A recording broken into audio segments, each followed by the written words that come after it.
Sini aja.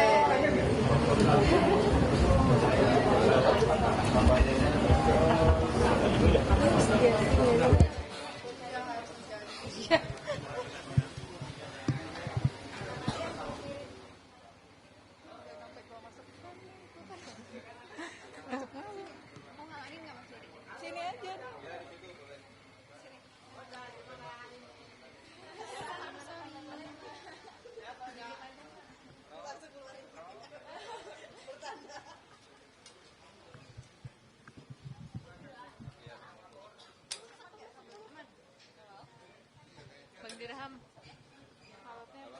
alatnya apa? Ini pisau 6.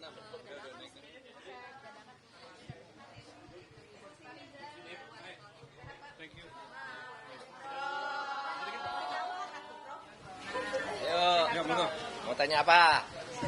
Soal yang hak angket yang di DPR Pak Ganjar menggulirkan hak angket itu tentang kecurangan pemilu, tanggapannya gimana Pak? Ya itu tugas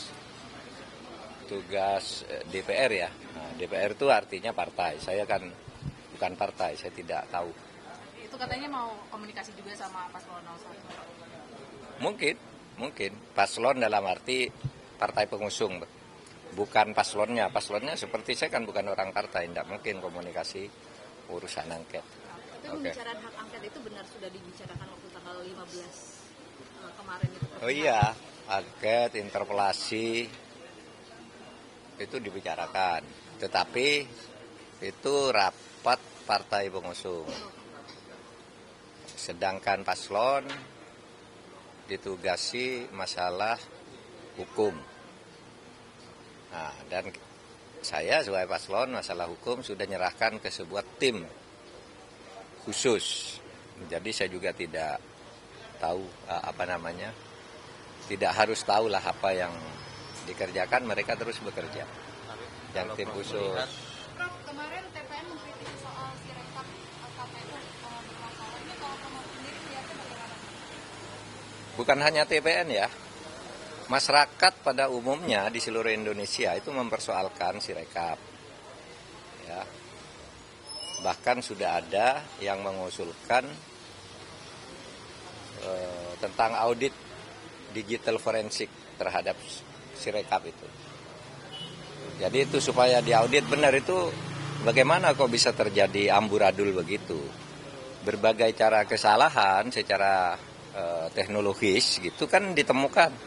Ada kalau ketahuan salah di sini dikeluarkan pindah ke daerah lain itu kan ada juga. Ada kesalahan input dan sebagainya.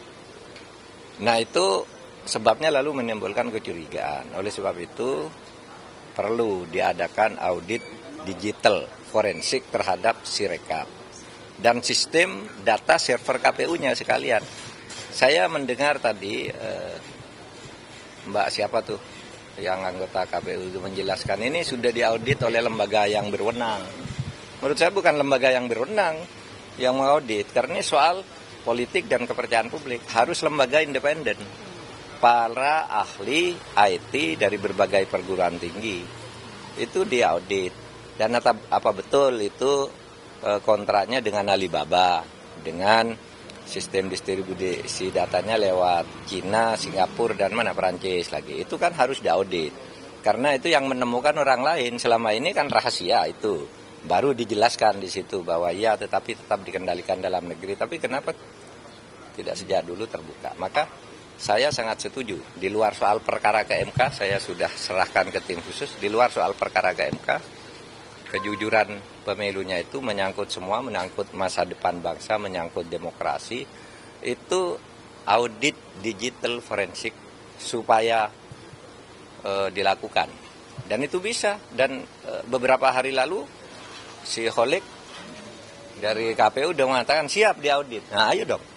Lembaga independen tapi bukan lembaga yang berwenang. Kalau lembaga yang berwenang nanti yang punya pemerintah lagi yang sudah dicurigai kan selama ini. Lembaga independen tadi ITB, kemudian lembaga-lembaga yang memang bekerja di bidang IT itu kan banyak yang menawarkan diri.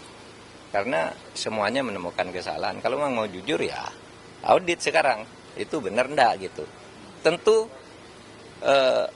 Apa itu dilakukan di luar soal proses hukum ke MK, itu soal lain. Ini soal kredibilitas KPU-nya saja. Ini siapa yang mengendalikan KPU melakukan hal seperti itu. Oke. Prof, kita tahu untuk membuktikan di MK nanti, untuk membuktikan secara TSM itu tidak mudah ya Prof. Nah, sejauh mana sih tim sudah mengantongi alat bukti untuk membuktikan hal tersebut? Nah, tanyakan ke tim, saya bukan tim. Tapi maksudnya seberapa yakin bahwa kejahatan pelanggarannya itu TSM gitu Prof? Iya, tanya ke tim, yang yakin itu tim. Kan kita sudah nunjuk tim untuk mengerjakan itu, dipimpin oleh Pak Mulya Lubis. Tanya ke sana. Apa? Ada informasi Pak Hadi akan menggantikan Prof Mahfud sebagai Menko Polhukam dan akan dilantik Pak Jokowi. Apakah sudah mendengar hal itu, Prof? Saya mendengar, baca dari berita-berita Anda ini. Sudah terberitakan. Iya, enggak apa-apa. Tapi kalau melihat Pak Hadi sendiri untuk mengisi kursi Menko Polhukam, Prof melihat seperti apa? Boleh juga. Saya kenal baik sama dia, orangnya baik.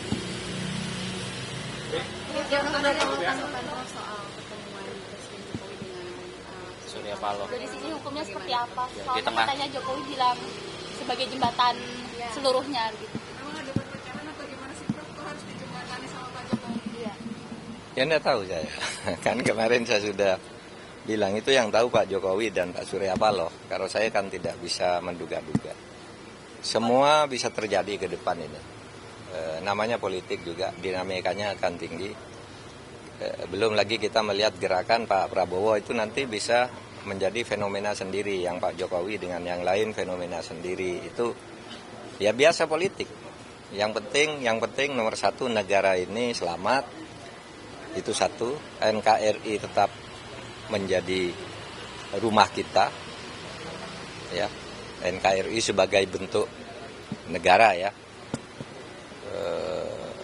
Kemudian ya demokrasinya supaya dijaga betul, demokrasi dan keadilan. Saya concernnya sekarang di situ. Demokrasinya harus benar, karena kalau demokrasi dimain-mainkan itu hanya nunggu waktu aja untuk kacau. Karena demokrasi itu dalam sejarahnya tidak pernah bisa disumbet oleh penguasa sehebat apapun. Bisa nyumbet sebentar, setahun, 2 tahun. Nanti demokrasi itu kalau terus disumbet terus membuka jalan sendiri. Bikin jalan sendiri. Kapan Prof 84 petugas pemilu meninggal dunia selama bertugas? Oh iya. Yang paling banyak dari KPPS nih. Iya. Ada Ya, evaluasi mungkin Prof ke depan? ya kalau komentar saya innalillahi wa inna ilaihi raji'un gitu aja. Terima kasih, Prof. Pemilu serentak dievaluasi mungkin Prof? Terima kasih, Prof.